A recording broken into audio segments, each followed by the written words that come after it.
Muito bom estar aqui com vocês, obrigado por terem vindo. A gente sempre tem esse curso bíblico das 9 às 10, só que a gente vai variando os temas e os professores também. E a gente teve uma edição que foi do meio-dia a 1, que foi a edição, inclusive o último curso, o anterior. Foi uma experiência diferente que foi interessante, né? Invade um pouquinho o horário do almoço, mas a galera meio que se organizava para almoçar por aqui, então deu certo. Mas o padrão é esse horário das 9 às 10, e aí dessa vez é comigo, porque a gente quer receber novos membros no dia 31 de agosto, já está virando uma tradição nossa no aniversário da igreja, aproveitar para receber novos membros. Então, normalmente esse curso de julho a agosto fica comigo para conta dessa recepção. Vocês já são batizados, imagino, né? E vocês têm alguma história com... A história de vocês de igreja envolve igreja batista ou não? Mais pentecostal, mais independente, mas... Qual é que é?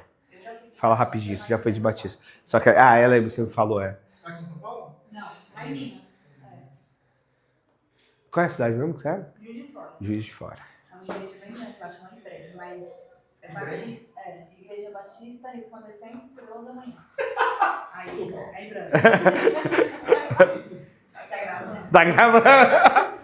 Não, depois o Diego corta. Né? Diego, depois você corta e deixa só o específico. E lá é uma igreja grandona, acho que talvez a maior da cidade, né? É bem gigante, assim. Mas não tem muita coisa. Não tem. Batista. Talvez uma coisa meio Lagoinha, assim, hoje, talvez. Exatamente. Isso. Porque a Lagoinha já foi mais batista e virou bem pentecostal, assim, nos últimos tempos, talvez. Tem essas coisas. Depois eu vou compartilhar uma história de uma batista, que eu tenho história também, que não é batista, que a minha avó pastoreia. E aí, e vocês... Nós sempre fomos da Assembleia, e antes da Assembleia eu era da igreja de família, assim mesmo. Meus pais tinham igreja, meu tio era pastor e tal, aí se desfez. Aí, a partir disso, eu só fui da Assembleia. E a Casa da Rocha foi a última. Legal. E a Assembleia de que ministério? Fui do Belém. Belém. E o Ministério São Miguel, que era mais local. Tá. Belém é das mais tradicionais, né? A mais antiga de São Paulo. Vocês eram da Casa da Rocha também? Sim. É uma troca boa, hein? Manda dois. Quem foi pra Casa da Rocha? O pastor Léo foi pra lá? Ah, é verdade. O pastor Léo e a Verônica. Tinha um casal aqui que foi pra lá. Eles mudaram lá pra perto. Esse é o vice-presidente da igreja, pessoal. Ele costuma ter esse tipo de participação. Acho que tem um ano já, mais ou menos. Tá cedo. Realmente ele tá morando literalmente do lado da igreja, assim, lá. Então acho que isso pesou. Mas, enfim. E aí, então, Assembleia de Deus. Eu vou... E aí, vocês conheceram na Assembleia ou já na Casa Rocha? Na Assembleia. Na Assembleia A ainda. gente tinha amigos em comum e a gente conheceu na animação social, que a gente participava de uma ONG. Legal. E aí, um dia lá a gente se conheceu, começou a amizade e estamos aqui. Da hora. Hoje eu pensei assim, a minha história se confunde muito com a história da I21 em certos aspectos, né? Então eu vou fazer essa partilha um pouco, até pra gente também ter essa oportunidade de se conhecer mais, né? Compartilhar um pouco a minha história e o desenvolvimento da história da nossa igreja. Eu fui apresentado na Assembleia de Deus no Ministério do Belém. Então é um ambiente que eu conheço um pouco. Né? Quando eu era bebezinho, minha avó foi líder do círculo de oração por 20 anos na mesma igreja e tal. Então eu tive essa influência assembleana também. Mas assim, não fui criado pelos meus pais na igreja, né? Eu tinha muito essa influência da minha avó, e aí, sempre que eu estava com a minha avó, ela fazia questão de me levar para a igreja e era a Assembleia. Aí eu me converti no final da adolescência numa igreja pentecostal de bairro, tipo Assembleia, só que, né, já uma dissidência, assim, né, uma igreja mais independente. E aí, então, eu me converto nessa igreja. Depois meus pais mudam para o interior, eu acompanho eles, e aí a gente começa uma igreja na casa dos meus pais, com a minha avó liderando, e eu já pregando ali, já começando a pregar, eu comecei a pregar muito cedo, assim, já na sequência da minha conversão ali com 18, eu fui batizado com 18. 19 eu já estava pregando nesse grupo em casa. E aí a minha avó liderou esse processo dessa igreja, que não era exatamente um plano de plantar uma igreja, mas a coisa foi acontecendo. E aí hoje se tornou a Igreja Batista Castelo Forte, que minha avó pastoreia até hoje, lá em Cerqueira César, uns 300 quilômetros daqui. E aí lá eu fui consagrado pastor com 21 anos, foi bem rápido isso na minha vida, e aí eu fiquei auxiliando a minha avó ali ainda um tempo, depois eu voltei para São Paulo para fazer a faculdade de teologia.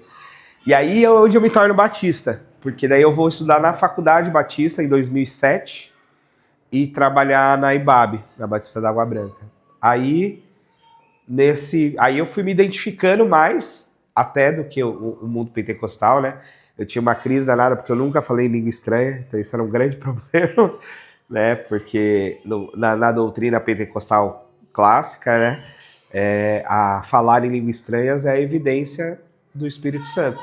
E aí eu já era pastor, mas não falava em língua estranha. Então, para alguns irmãos isso não fazia muito sentido até. E aí estudando na Faculdade Batista e trabalhando na IBAB. E antes disso, né, por que eu vim para a Faculdade Batista? Porque eu tive um mentor, um pastor que começou a me influenciar lá no interior, que era batista. Era da Igreja Batista da cidade vizinha, inclusive, o Eli. E aí o Eli, que tinha sido aluno do pastor Ed, conhecia a gente na IBAB e tinha sido aluno na teológica. Então ele me influenciou tanto para o trabalho na IBAB quanto para estudar na teológica. Então foi esse meu caminho de ser batista, né? E aí eu fui me identificando com as doutrinas, com o jeito, embora a IBAB também não é uma igreja batista clássica, né? Assim, é uma igreja batista bem distante da denominação, mas ainda mantém alguns princípios e tal. Mas aí eu fui me identificando e fui ficando por ali e até me envolvendo com a denominação, com Juventude Batista do Estado, com não sei o que e tal, Junta de Missões depois, onde eu inclusive ainda trabalho hoje. E aí eu vou para a primeira Igreja Batista de São Paulo em 2012. Eu formo em 2010 na Faculdade de Batista, estudei de 2007 a 2010, aí eu formo e vou para a primeira Igreja Batista de São Paulo, 2012. Aí esse momento eu me torno, o meu primeiro ministério de tempo integral, né? Porque até então eu era pastor voluntário, bastante informal ainda, né? Por não ter a faculdade de teologia e tal, então no ambiente batista algumas igrejas já estavam me considerando pastor, mas era bem informal, assim.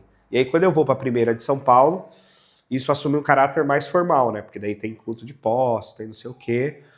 E aí eu fico lá como pastor auxiliar por 5 anos, de 2012 a 2017.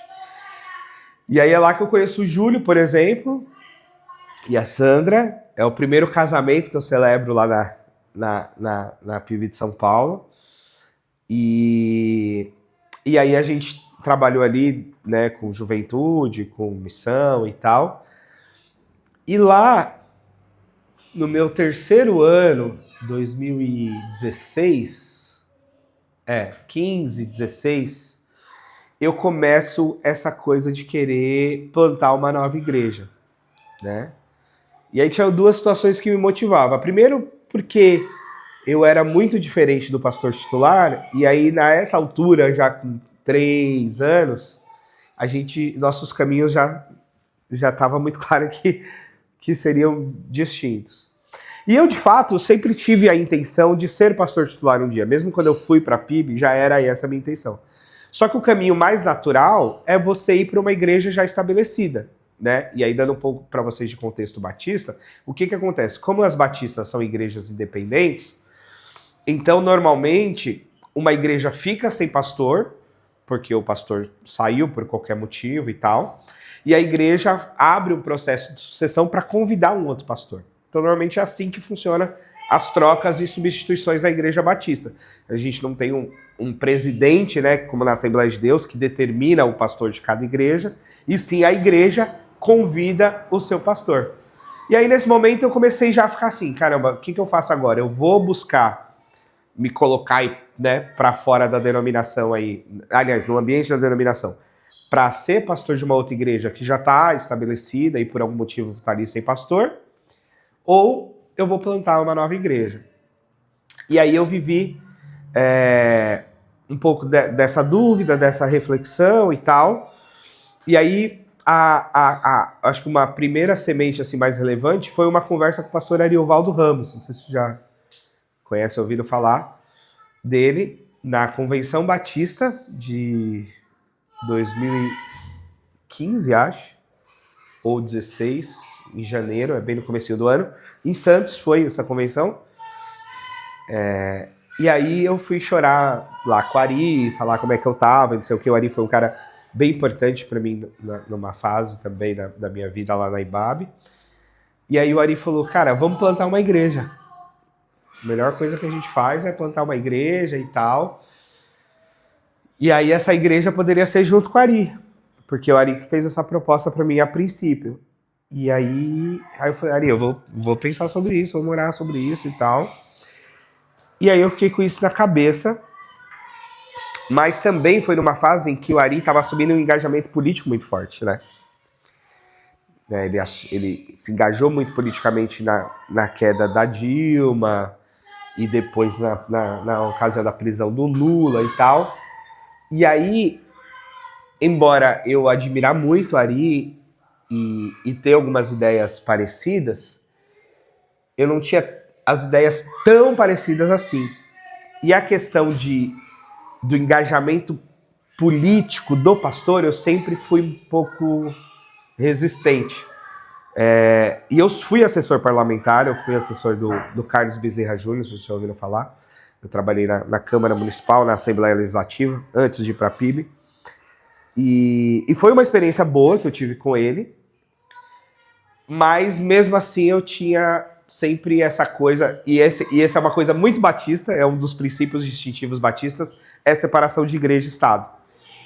Então, é uma coisa batista que me pega positivamente, assim, do tipo, tem que tomar muito cuidado com isso.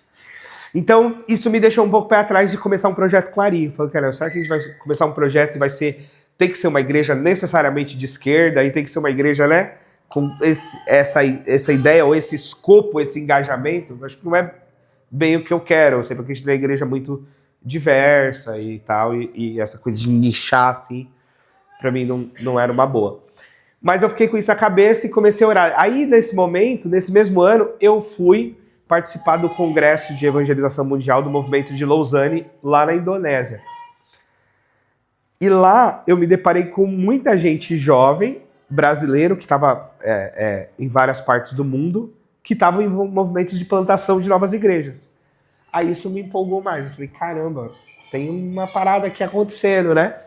E uma galera plantando igreja e não sei o quê, no Brasil, fora. E isso me animou mais, e ainda em 2016.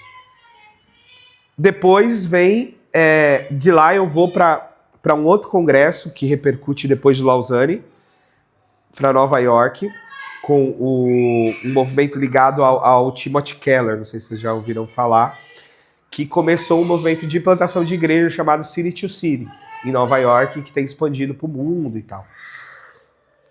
E o Tim Keller, né, plantou aí a Redeemer, que é uma igreja presbiteriana em Manhattan, e depois ele começa o City to City como um movimento de formar plantadores de igreja para o mundo e tal. Então isso me animou muito. E aí eu me aproximo de um outro pastor, que é o Paulo Moreira, que eu conheço no Lausanne, na Indonésia, um brasileiro, mas que eu conheço no Lausanne, na Indonésia, e depois tenho mais contato com ele nessa ida para Nova York. E ele é um cara que também tinha um coração assim de plantar a igreja, porque ele ajudou a plantar a Igreja Batista do Morumbi, com o pastor Ari Veloso, auxiliando Ari Veloso. Ele plantou igrejas no leste europeu, na Romênia, na época ainda do comunismo, da coisa fechada. Então ele viveu bastante tempo no leste europeu, plantando igrejas com locais lá, pela Junta de Missões. E depois ele planta a comunidade Batista de Moema, que é uma filha da Batista do Morumbi, que é uma igreja que agora deve ter uns 10, 12 anos talvez. Então, quando eu conheci ele estava nesse processo da CB Moema, estava no comecinho da CB Moema ainda. E aí isso foi ter um vento aqui, né, favorável para esse negócio de plantar igreja. Isso tudo foi me animando. Eu ainda conversei com algumas igrejas sem pastor, porque eu ainda considerava a possibilidade de ir para uma igreja estabelecida. Inclusive, tive até a indicação do próprio Paulo para a CB Moema, porque ele estava fazendo uma transição, estava saindo lá. Mas a coisa de plantar foi ganhando força no meu coração. E aí eu comecei a trabalhar isso com a própria PIB de São Paulo, porque a PIB de São Paulo, na história, quando eu pesquisei, já tinha plantado 33 igrejas. Porque também esse é um outro processo batista, né? O padrão batista é uma igreja planta outra igreja. No início da plantação, essa igreja é uma congregação ligada à igreja mãe, mas quando essa igreja se torna autossuficiente, autogovernável, ela se emancipa, né? E aí ela deixa de ser congregação para ser efetivamente uma igreja. Esse é o processo batista. E aí eu comecei a trabalhar isso com a PIB de São Paulo, que tinha plantado 33 igrejas ao longo da história, mas que nos últimos anos, no período do pastor Paulo Eduardo, que está lá desde 2005, há 20 anos, agora, né? Agora já 20 anos, não plantou nenhuma. E aí eu comecei a conversar com ele, né? Se era o caso da gente plantar uma igreja, que eu estava afim e tal, tinha vivido essas experiências aí de congressos, de conversas e tal, e tinha vivido essa experiência lá no interior com a minha família e tal. E aí estava meio tenso as coisas lá na PIB, mas eu fui avançando na conversa com ele e tal. Teve um momento que ele meio que aceitou, assim, mas depois ele desaceitou. Só que quando ele desaceitou, a nossa relação já estava um pouco desgastada e já não tinha muito mais ambiente para eu ficar, e aí eu fiquei ainda mais chateado dele ter dado para trás. E aí eu falei, então o que a gente faz? Então eu saio, né? Tipo, aí a gente fez um acordo da minha saída. Tava completando 5 anos e tal. Falei, então tá bom, então beleza. E aí a gente fez o acordo da minha saída. E aí nisso, que a gente acorda a minha saída no final de 2007, eu me reúno com algumas pessoas mais chegadas. Algumas poucas ainda estavam na PIB e outros já tinham saído, mas permaneciam numa conexão comigo. E a gente começa a conversar e eu começo a conversar com essas pessoas do tipo, vamos plantar uma igreja? Né? E aí essas pessoas são Júlia e a Sandra, são a Queca, que está aqui fazendo café, a Tati, que lidera as crianças, com o Romeu. Depois também eu celebrei o casamento deles, na época eles namoravam. A Lívia e o Tinha, que é um casal que agora está em Indaiatuba, mas tá com a gente. O Vander e a Camila, que é um outro casal que não está mais com a gente, mas que foi importante nesse início. Tinha até um pequeno grupo na casa deles. Então é esse movimento, e aí se juntam, nesse total, tipo umas 10 pessoas. E aí essas 10 pessoas é com quem a gente começa, né? Aqui em Santana, o Vander e a Camila têm empresa aqui, então a gente começa usando, o primeiro culto foi no escritório da empresa deles, depois numa loja de roupa que eles tinham. Aí a gente chegou a fazer uns cultos no centro, na Consolação. A gente chegou a alugar um teatro, uma época lá, na rua do Mackenzie ali, pertinho do Mackenzie. Porque, e essa é uma coisa, a minha base de pessoas, eu não sou da Zona Norte, nunca fui, do Brás. Mas a base, esse grupo desses 10, sei lá, 8, eram aqui da Zona Norte. Mas o meu projeto original era de plantar uma igreja no centro, que eu tinha muita conexão no centro de São Paulo, mas boa parte da minha vida morei no Brás e tal, e tinha muita conexão ali no centro. Então, uma ideia era no centro, e o pessoal tava topando, né, isso. Só que aí vieram os desafios. O centro é caro, né, para alugar qualquer coisa, para manter qualquer coisa. E a gente, no fundo, não tinha ninguém morando no centro, né? Eu tentei parceria com o Mackenzie, fiz reunião lá com capelães lá que eu conhecia e tal, e eu falei, não vai ter apoio porque eles só apoiariam um projeto presbiteriano, não vão apoiar um projeto batista. Tentei outros apoios dentro da denominação batista, também não teve muito apoio. Essa também é uma outra coisa Que é, o bom de ser batista é que as igrejas são autônomas. Então a gente é uma igreja autônoma, temos o nosso CNPJ, a nossa diretoria, as nossas assembleias para decidir nossas coisas. Ponto. O problema da autonomia é a denominação não tem nenhuma obrigação conosco. Então a denominação pode se engajar na plantação de uma nova igreja ou não. Ou dizer, segue aí vocês, entendeu? E foi meio que o caso, assim. Eu tenho relacionamento da denominação, tinha tipo um apoio verbal, ok, vai lá, mas não teve nenhum apoio institucional, do tipo, ó, a gente vai investir, a gente vai alugar um espaço, que eventualmente acontece. Mas não foi o caso com a gente. Isso acontece mais na nossa denominação quando os pastores vão plantar dentro de um certo projeto denominacional. Por exemplo, os batistas têm uma ideia de ter igreja batista em todos os municípios do estado de São Paulo. Esse é um sonho denominacional. Então, e tem cidades que ainda não tem nenhuma igreja batista da nossa denominação. Então, às vezes, a denominação se engajaria mais num projeto que eu fosse para uma pequena cidade, que não tem nenhuma igreja batista, plantar, e aí, né, quando ficar a bandeira ali batista e tal, do que uma igreja de São Paulo, por exemplo, né? Então, essa foi uma dificuldade que eu encontrei. Mas eu fui seguindo, e esse grupo veio comigo, e a gente foi seguindo, alugando cadeira e tal. E aí a coisa foi ficando para a Zona Norte mesmo. Por quê? Porque o espaço ficou mais viável na Zona Norte. Esse irmão que tem a empresa cedeu a parte de cima de uma das lojas que ele tinha para a gente fazer os cultos, que era no Alto de Santana, na rua Pedro Doll.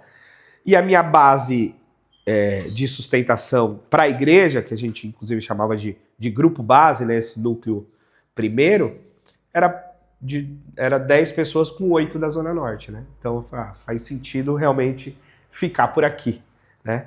Então essa experiência do teatro foi uma experiência de alguns meses só, e aí a gente foi ficando ali na Pedro Doll no primeiro momento e se organizando, chegando pessoas e a gente se fortalecendo esse nosso sentido de que tipo de igreja a gente ia ser e tal, né? E aí a gente fica lá, vem a pandemia, a gente tem que sair, fica um ano na Faculdade Batista de Perdizes, no auditório da faculdade, mais pandemia, então a gente usava a estrutura basicamente para gravação e transmissão dos cultos. E aí depois da pandemia, a gente aluga um salão de festa aqui na Casa Verde e depois aluga aqui é o nosso primeiro espaço só nosso. Foi uma conquista importante por conta dessa questão financeira. A gente alugou muitos espaços por hora só para funcionar a igreja, né? Para ter um aluguel mais baixo. E aqui a gente dá um salto assim financeiro de um aluguel mais alto, porém uma estrutura só nossa, porque uma das coisas que a gente percebeu era essa coisa de receber criança na igreja. E quando a gente alugava os espaços por hora, era praticamente impossível ter um espaço adequado para criança. Porque esses espaços, normalmente o quê? É um auditório, que você põe cadeira e põe um adulto, né? Salão de festa, auditório da faculdade, o teatro também. Então você põe cadeira e põe gente adulta. Mas e as crianças? Então era muito precário essa coisa da estrutura das crianças pra gente, né? Na Pedro Doll a gente ainda conseguiu arrumar um lugarzinho lá no fundo. Então o que faz a gente estar aqui, essa necessidade de ter um lugar só pra gente, é lógico, fixar um endereço, ter uma estrutura que a gente não precisasse montar e desmontar todo domingo, porque era bem trabalhoso, né? O Júlio sempre cuidou mais dessas partes mais técnicas assim da igreja e trabalhou muito nisso, nesse monta e desmonta. Então hoje a gente chega aqui 8h30 para abrir a igreja. Quando eu tinha que montar e desmontar, a gente tinha que chegar 7h30, 7 para o culto das 10, né? Porque montar todo o som, depois desmontar, guardar. Às vezes tinha que levar para casa das pessoas o som, os equipamentos e tal. Então ficou na casa da Jandira um tempo. Então era um desafio. E principalmente ter um espaço para criança, porque daí foi chegando esses casais jovens, foram tendo filhos e tal. E aí chegando gente com criança, e aí falou, bom, precisamos de um espaço que acolha também essas crianças, então precisamos de estrutura. Então aqui veio a calhar, porque né, tinha já isso, a casa aqui que a gente prioriza para as crianças, o espaço de culto para os adultos e tal. Então a gente se estabelece aqui em 2022, né, Júlio? Comecinho de 2022, pós-pandemia. Então são 3 anos e meio que a gente está aqui. E aí, o que são, então, os princípios batistas, né? Estou misturando aqui um pouco da minha história da igreja e princípios batistas que vocês estão chegando agora, então, numa igreja batista. Então, um princípio é esse que eu já citei algumas vezes, a autonomia da igreja, né? Da igreja local. Então, uma igreja, ela é autônoma no ambiente batista. Então, a gente estabelece uma diretoria, a gente faz uma ata de fundação, a gente constitui um estatuto e a gente se organiza, então, dessa forma e se credencia dentro da denominação como igreja. Então, esse é um princípio geral. Que algumas igrejas batistas estão começando a burlar, tá? Mas isso é um rompimento de um princípio. Então, por exemplo, a gente teve uma proposta da Igreja Batista Memorial de Alphaville, que é uma igreja hoje grande, que queria que a gente fosse uma memorial de Alphaville na Zona Norte. E fosse uma congregação deles, uma época. Né? Foi uma proposta que a gente recebeu. E a gente não quis. Por quê? Porque feria esse princípio de autonomia. Aí iria para um modelo mais assembleano, ou talvez mais da Casa da Rocha, né? Que tem ali uma liderança para todas as igrejas. Não sei bem como é lá, mas se for o modelo assembleano, normalmente é assim, né? Você tem uma igreja ali sede, né? Um pastor presidente, e aí você tem inúmeras congregações que muitas vezes permanecem como congregações a vida toda, né? No modelo batista, não. No modelo batista você é congregação só enquanto você não tem uma condição de ser autônomo. E aí você precisa de um investimento de uma igreja-mãe. Como a gente nunca teve investimento de igreja-mãe, a real é que a gente nunca se chamou de congregação. E até porque também eu acho que esse nome é um nome ruim, né? Confunde com Congregação Cristã do Brasil e tal. Tudo bem que depois a gente pintou tudo de cinza, ficou meio Congregação Cristã do Brasil. Mas, então a gente sempre se chamou de igreja e logo a gente já foi se organizando. E o fato de a gente não ter um investimento externo também nos trouxe uma experiência interessante, que é a nossa galera que se juntou, desde esse primeiro grupo só de 10, sempre tomou muito a responsabilidade da igreja para si. Então isso foi muito legal. Porque desde os primeiros dias que a gente tinha que alugar cadeira, correr atrás de um som emprestado e depois ir comprando as coisas e tal, esse grupo que começou com 10, hoje a gente tem 60 membros, se responsabilizou muito pela igreja, financeiramente, pessoalmente, né, no trabalho voluntário e tal. Então isso foi interessante, porque eu convivi com plantadores de igreja, né, na época que eu fui também estudar mais os conteúdos de plantação de igreja e tal, de gente que tinha apoios financeiros, e aí é comum ter um apoio financeiro por 4 anos. Esse normalmente é um prazo razoável para que uma igreja saia de congregação para a igreja, né? Considerado um prazo saudável. E quando chegava aqui no final dos 4 anos, que acabavam os apoios financeiros, a igreja não sobrevivia. Eu vi muitas igrejas morrerem nessa fase, né? Que a gente chama de imortalidade da igreja. Boa parte das igrejas morrem com 4, 5 anos. Porque elas começam e na hora de ganhar autonomia não conseguem. Né? Aquela membresia ou aquelas pessoas que se juntaram ali não dão conta por várias formas, às vezes também por questões financeiras, não sobrevivem. E aí, graças a Deus, a gente, desde o primeiro grupo, desde o comecinho, a galera foi tomando essa responsabilidade, e aí, graças a Deus, o orçamento, com o número de pessoas, com as necessidades da igreja, sempre foram crescendo de pouco a pouco, e a gente consegue garantir a nossa sobrevivência aqui. Um outro princípio fundamental que eu já citei é igreja e Estado, né? Igreja e Estado, então separado, né? Essa é uma questão batista importante. A história batista tem uma influência de um grupo da Reforma Protestante chamado Anabatista. E esse grupo era bem radical contra igreja e Estado. Tanto que os batistas mais raiz, assim, eles nem se consideram protestantes. Eles se consideram antes dos protestantes. Porque o protestantismo ainda nasce do catolicismo e nasce ainda com a igreja e Estado muito próximo. A igreja luterana é a igreja oficial da Alemanha, né? A igreja anglicana é a igreja oficial da Inglaterra. Então são igrejas protestantes ainda muito conectadas com o Estado. A igreja presbiteriana nasce em Genebra, com Calvino, também com uma influência ali com o Estado. Calvino era também político e tal, e pastor. E os anabatistas não, os anabatistas eram muito anárquicos com essa relação com o Estado. Tanto que o anabatista raiz, ele era contra servir o exército, era contra pagar imposto, era contra qualquer relacionamento com o Estado. Eles entendiam que os cristãos precisavam ser totalmente anarquistas com relação ao Estado. Depois os batistas nem tanto. Quando surgem os batistas efetivamente lá pelo século XVII, eles entendem que não precisavam ser tão anarquistas assim com relação ao Estado, mas que precisavam manter uma distância entre Estado e igreja, né? Então isso nos faz diferente dos outros linhas protestantes mais antigas aí, como eu já citei. Outra coisa é a Bíblia como única regra de fé e prática, né?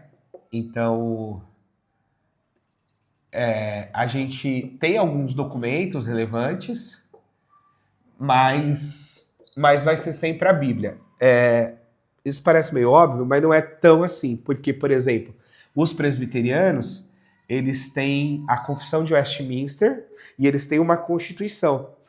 E para eles, tanto a Confissão de Westminster quanto a Constituição da Igreja Presbiteriana tem quase peso de Bíblia, no sentido de documentos muito oficiais que precisam ser subscritos pelos ministros e pelos membros.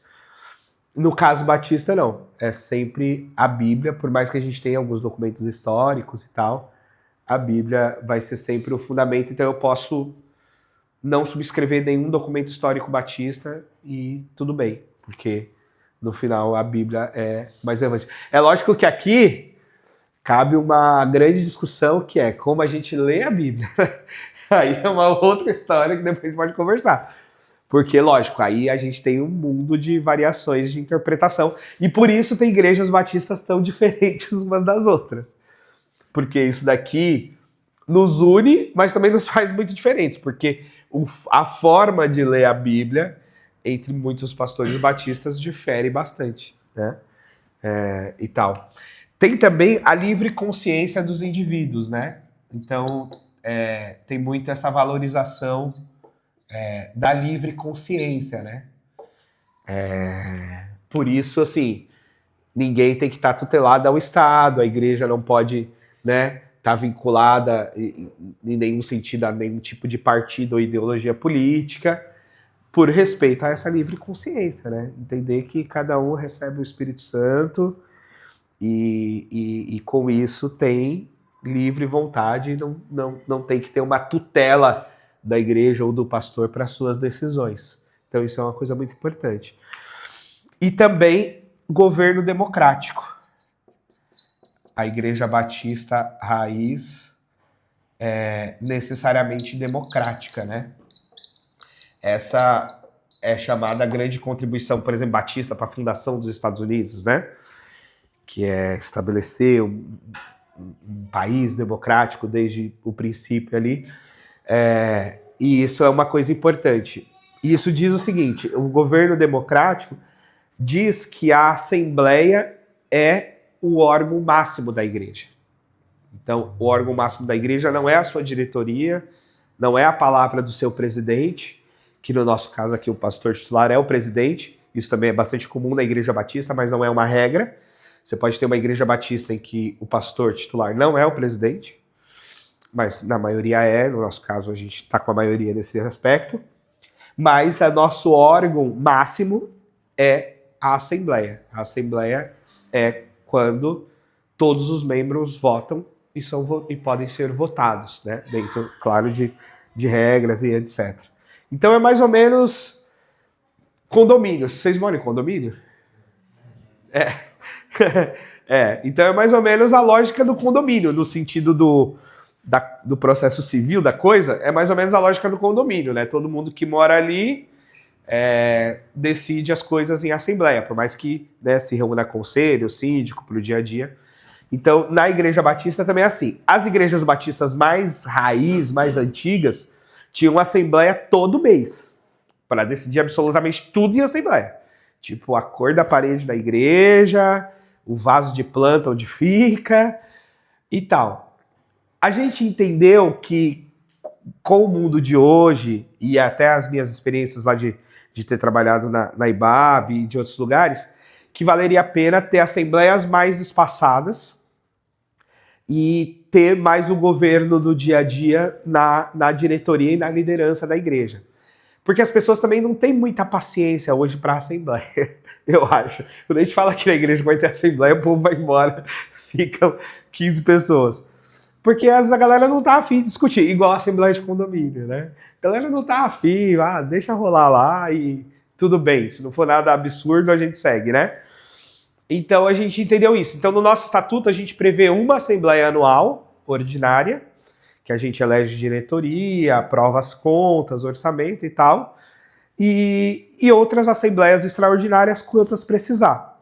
Para vocês, por exemplo, se tornarem membros, a gente tem que fazer uma assembleia. Para receber novos membros, necessariamente precisa fazer uma assembleia. Os membros atuais precisam votar a recepção desses novos membros, né?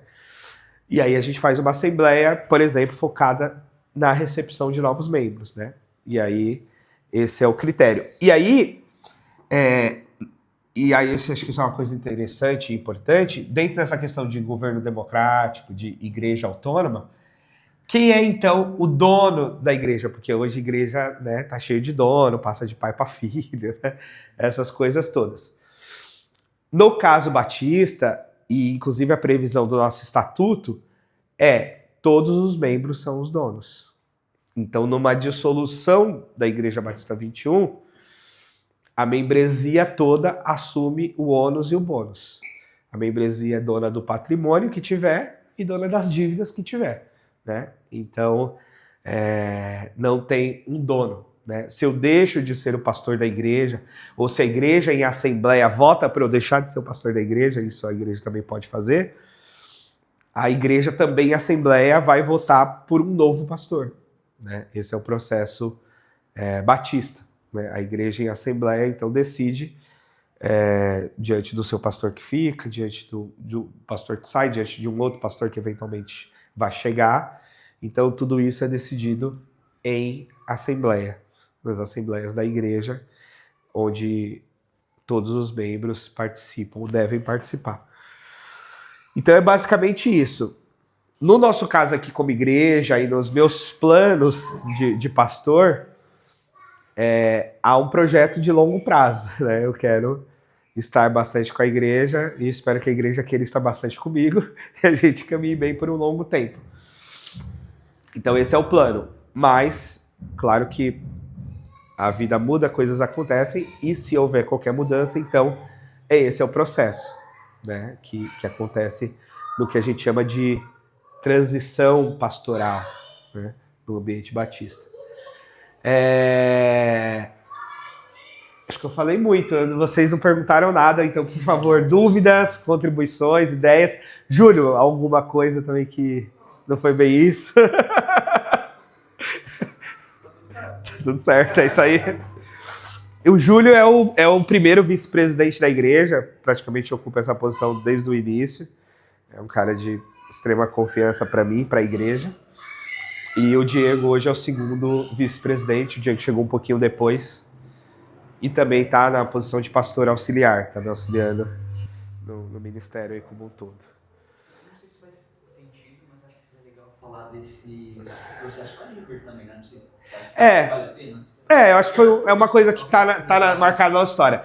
Lembra que para formar uma igreja batista precisa ter uma igreja mãe.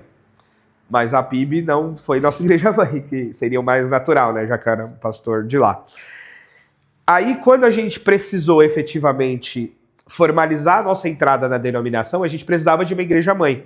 Aí a Igreja Batista da Liberdade, que é uma igreja lá do centro, da região ali hoje da Bela Vista, se tornou a nossa igreja mãe para esse processo, digamos, burocrático, documental, para a gente entrar na denominação. Mas o nosso vínculo com eles foi puramente assim, documental e burocrático. Então, marca a nossa história, mas não houve assim uma interação muito grande nossa com eles, ou uma participação deles mais efetiva, financeira, ou de outra influência, entendeu? Foi basicamente um processo ali de documental, E que foi importante, né? E aconteceu porque eu tinha amigos lá, o pastor era próximo e tal, então facilitou isso. Mas os pastores também que eram próximos e amigos de lá, todos já saíram de lá também, já mudou tudo lá também. Então nem isso, mas a gente tem tanto relacionamento. Olha o Google falando aí. Eu falei da Libera, já apareceu. Lá tem uma fama lá das... Ah, tá. Obrigado. Obrigado pelo português. E aí? Dúvidas, ideias? Vocês já tinham ideias sobre Igreja Batista, essas coisas? Não? Na minha transição da Assembleia para a saída da Assembleia, da Rocha, eu acho que muito contato assim, com uma outra denominação foi presbiteriana.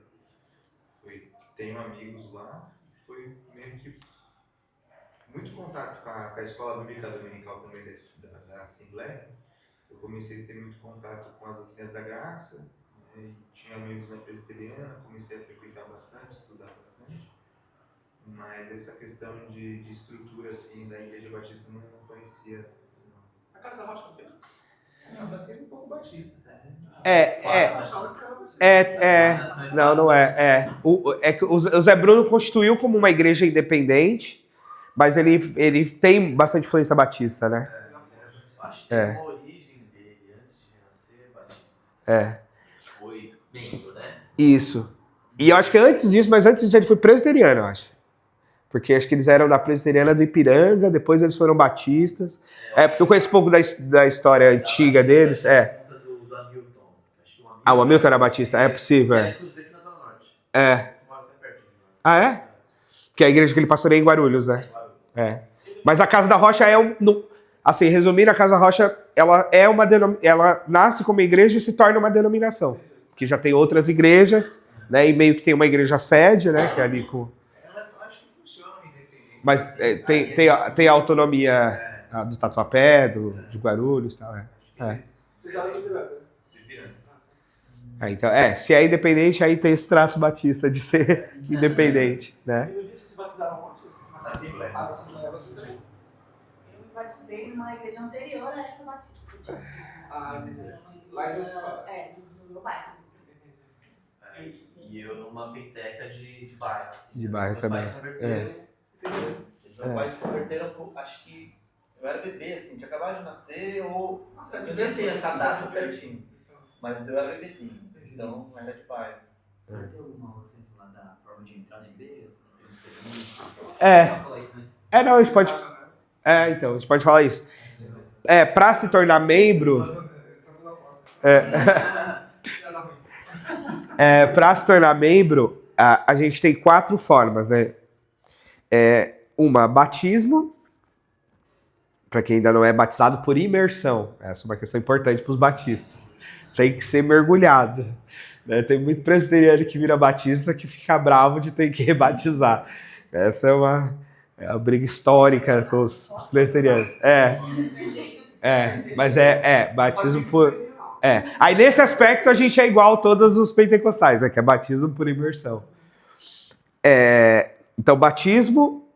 Transferência é quando é de outra igreja da nossa denominação.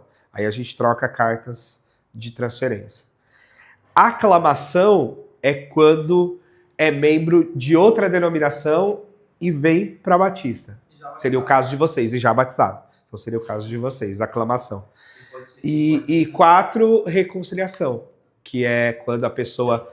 de alguma forma rompeu com a igreja, ou não é membro de igreja nenhuma e tal, e tá meio que num processo de reconciliação. E aí esses são os quatro formas, né? E a aclamação também pode ser quando a pessoa é de uma outra batista, essa igreja deixou de existir. Você não tem mais como pedir a transferência. Ou às vezes você está tentando pedir uma carta de transferência para a igreja, eles não mandam, tá enrolado, eles também podem ser a aclamação. Porque a transferência tem uma troca formal de cartas, né, entre as igrejas da denominação. Na minha cabeça. Não funcionava assim, tipo de carta, de recomendação. Acho que por ter essa autonomia da igreja, na minha cabeça funcionava exatamente como um aceite ali. Então, essa moda perdeu. Essa é uma coisa interessante.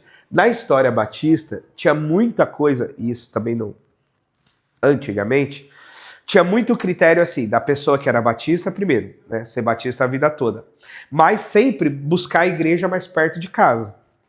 Então, esse processo de transferência tinha muito a ver com mudança de endereço das pessoas, basicamente.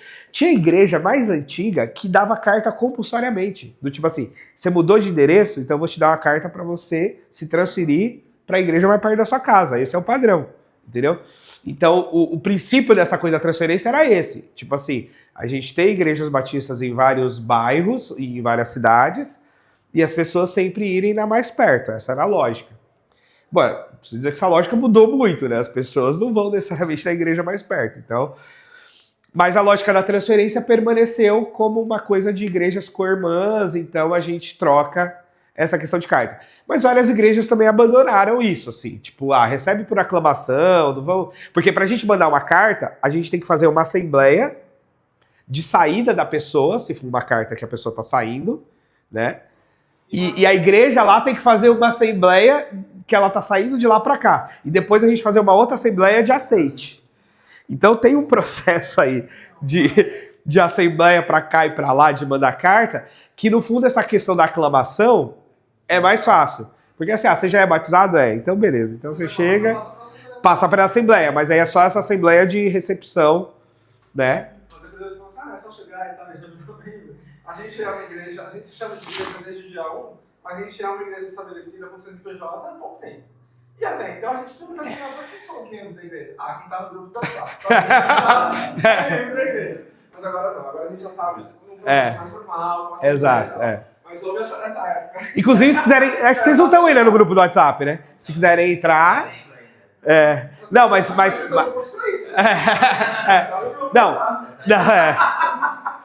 E essa é uma coisa importante, porque daí tem gente que não tem essa aula, que fala assim, entrou no grupo do WhatsApp e já é membro. Aí não porque a gente tem o processo, inclusive todas as assembleias precisam registrar ata em cartório.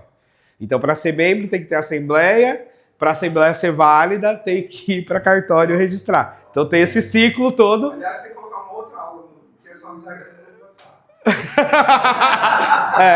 Não postar política. Eu acho que esse é um ponto muito importante e interessante, porque se tem assembleia e a pessoa não é membro, não faz parte do movimento, ela tem direito a voto. Que é uma coisa muito importante, né? É uma formalização, mas é importante, né? Agora, uma coisa relevante da assembleia é que, já que você levantou esse ponto, as pessoas podem recusar a membresia de outra. Da assembleia, entendeu? Já é comum, né? Já aconteceu. Cara, Aqui não. Cara, eu vivi uma situação assim. Eu vivi uma situação constrangedora. Eu lembro que foi uma experiência na IBAB. Porque assim, isso quase nunca acontece, né? Quem que se levanta pra dizer, não quero que você seja membro da minha igreja? É um negócio. E aí um dia, numa assembleia da IBAB, o pastor Claudinho, o Cláudio Manhães conduzindo. Eu tava nesse culto, igreja cheia, já era, né, grande, a IBAB e tal. Assembleia de novos membros, sei lá, tipo, 20 pessoas para ser novo membro e tal. E aí tem que ter essa pergunta, tipo, né, os irmãos votam a favor e tal. E aí levanta um cara e fala assim, eu voto contra fulano se tornar membro aqui. E aí, cara, tipo, auditório, tipo, 2.000 pessoas, né? Ninguém espera isso, tipo. Então, aí não falou muito, mas aí o Claudinho teve a sacada de gênio. Ele falou assim, o irmão é membro? Aí o cara falou assim, não sou membro. Aí ele falou assim, então o irmão não pode se pronunciar em assembleia. Então, depois da assembleia a gente pode conversar em particular. Então a sacada dele foi muito boa. Aí ele fez o processo todo, depois foi conversar com o cara, E o cara era pastor de uma outra igreja que aquela pessoa estava vindo. E o cara estava revoltado. Perdeu a ovelha. E ele estava muito bravo com isso. E aí ele foi na Assembleia, que ele ficou sabendo que ia ter a Assembleia. A Assembleia tem que ter uma certa publicidade, né? A convocação e tal.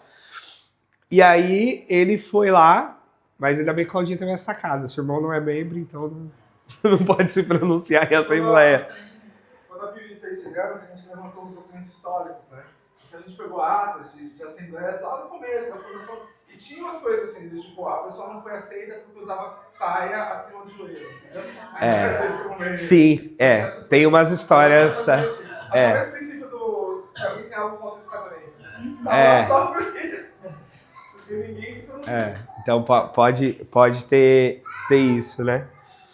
Que essa é uma coisa bem batista, essa coisa dessas decisões de assembleia, né? Não é comum.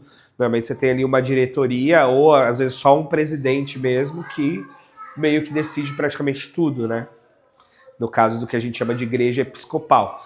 Por exemplo, eu tive eu tenho bastante relacionamento com o pessoal da Assembleia de Deus Templo Central de Fortaleza. É uma igreja também bem antiga lá, centenária, e eles têm mais de 200 congregações. Valeu. O pastor presidente, ele comanda as 200 congregações, entendeu? Né? Então, é uma força bem piramidal, assim, né? Que resolve muita coisa, mas pode atrapalhar muita coisa também, enfim, né? Você tem aquela sede ali que decide tudo, quem vai, quem fica, a mudança de pastor, tudo. E Batista não, Batista tem... E aí, por isso também você tem igrejas batistas tão distintas, né? Porque essa questão, cada uma faz a sua assembleia, toma suas decisões, elege seu pastor. A questão do sustento pastoral, cada igreja vota e decide com o seu pastor ali como é que vai ser.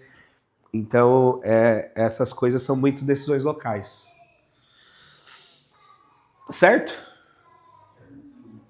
Dúvidas? Beleza. No decorrer do curso, a gente vai entrar um pouquinho em questões bíblicas, né? Então, provavelmente a próxima aula eu quero dar um geral de Bíblia. Eu acho que, lógico que vocês já são crentes há bastante tempo, então já conhecem. Mas eu acho que ajuda a entender, vai ajudar vocês a entenderem um pouco como eu leio a Bíblia, né? Talvez isso eu acho que é relevante, porque a Bíblia é a única regra de fé e prática, mas o modo como a gente lê muda muita coisa. Então a gente entra um pouco mais de Bíblia, e aí entra um pouco mais de doutrina, né? Você falou de doutrina da graça, então no presbiterianismo, né, você tem a questão da doutrina calvinista muito forte, no mundo pentecostal a doutrina arminiana de livre-arbítrio muito forte, então eu vou falar um pouco, Batista também no meio, em cima do muro nisso aí, então a gente fala um pouco dessas coisas e de outras. E aí, mais perto do final do curso, aí, do final de agosto, aí vocês têm a oportunidade de tomar a decisão sobre a membresia. Basicamente isso, né? Beleza? Especial? Bom, a gente vai ter tempo também, né? Se eu esquecer, a gente vai ter mais tempo para falar. Então hoje era esse geralzão aqui. Muito obrigado, vamos orar. Partir para a hora mais legal do domingo, que é o café. Deus, obrigado pelo nosso tempo aqui, pela graça do Senhor que cuida e sustenta a gente, e que hoje a gente tenha um tempo gostoso de adoração ao Senhor, de comunhão entre nós. Em nome de Jesus. Amém. Amém. Essa foto, né, gente?